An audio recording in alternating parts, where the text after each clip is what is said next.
Saat di Jepang mungkin kamu menyadari adanya perbedaan dalam kebiasaan memakai sandal, terutama sandal di dalam rumah. Seperti apakah kebiasaan atau etiket memakai sandal indoor di Jepang? Artikel ini membahas penggunaan sandal atau lazim disebut suripa, yang tidak lepas dari kehidupan orang Jepang.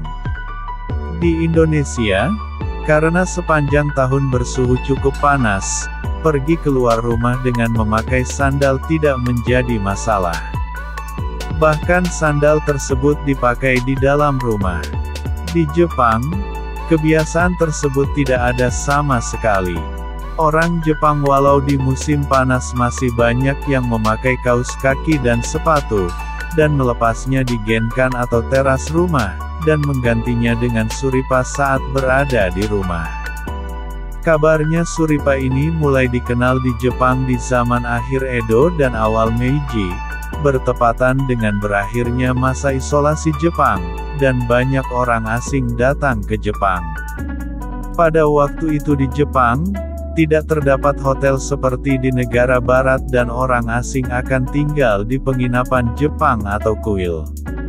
Pada saat itu, sepertinya orang asing yang tidak memiliki budaya melepas sepatu dan mereka masuk ke kamar ruang tatami dengan sepatu mereka, dan ini menimbulkan masalah.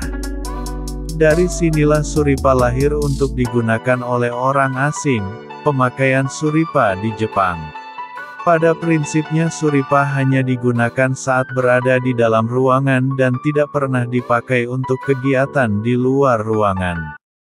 Akhir-akhir ini di toko-toko menjual suripa dengan menyesuaikan musim, tren, situasi dan waktu pemakaian.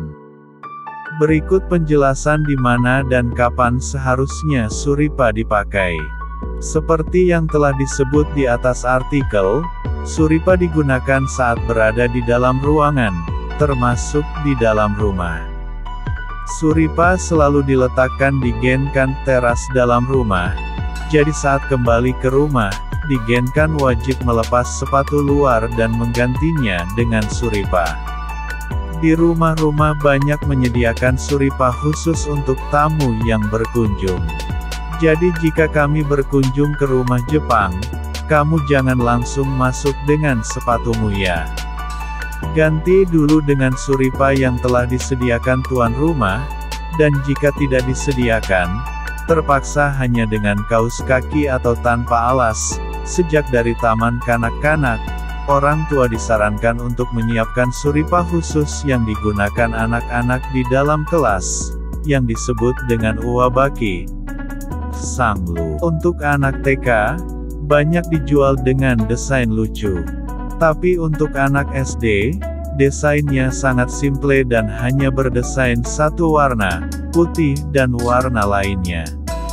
Untuk anak SMP, uwabaki lebih berkesan ke sepatu kets, yang telah ditentukan oleh sekolah agar seragam dan kadang-kadang ditentukan dengan warna agar diketahui anak tersebut berada di kelas berapa. Anak-anak TK, SD, SMP ketika tiba di sekolah, mereka terlebih dahulu harus pergi ke ruangan loker. Di situ mereka wajib melepas sepatu dan menggantinya dengan uwabaki, dan menyimpan sepatu di loker tersebut. Mereka mempunyai loker sendiri di mana telah tersimpan uwabaki masing-masing. Baru setelah itu mereka masuk ruangan kelas. Dan sebaliknya saat mereka akan pulang ke rumah, mereka harus mengganti uwabakinya dengan sepatu luar di ruangan loker tadi. Hampir semua di SMU negeri di Jepang, mereka dapat langsung masuk kelas tanpa mengganti sepatu mereka dengan uwabaki. Jika ada rapat orang tua di sekolah atau menghadiri acara di aula sekolah, masing-masing orang tua yang hadir wajib membawa suripa sendiri karena pihak sekolah tidak menyediakannya. Oleh karenanya membeli uwabaki, suripa adalah hal yang tidak terlepas dari kehidupan sehari-hari. Jika kamu menginap di hotel di Jepang, pasti kamu menyadari salah satu ameniti hotel adalah suripa. Ada yang terbungkus rapi atau jika kamu menginap di ryokan Jepang, pihak hotel akan menyambutmu di depan front desk sambil mengingatkanmu untuk mengganti sepatumu dengan Suripa Hotel. Sepatumu akan disimpan oleh staf hotel di ruang loker. Baru kemudian kamu dapat check-in. Selama di dalam ryokan kamu boleh mengenakan Suripa. Tetapi ada beberapa aturan yang berbeda di setiap hotel ryokan, jadi ikuti aturannya ya. Saat menginap di ERN, tampaknya tidak semua pemilik ERN menyiapkan Suripa di ERN mereka, jadi tamu dari luar banyak yang tidak menyadari, mereka langsung saja masuk ke ruangan. Jangan lupa dengan melepas sepatu walau di ERN ya. Asterisk di pandemi COVID-19 ini, kebiasaan pemakaian Suripa di dalam ruangan ini tampaknya menarik perhatian negara lain. Ini dibuktikan dengan banyaknya pemesanan Suripa dari luar Jepang. Mereka menganggap dengan mengganti sepatu luar dengan Suripa saat berada di dalam ruangan, akan menurunkan resiko penularan virus COVID-19. Wassalamualaikum warahmatullahi wabarakatuh.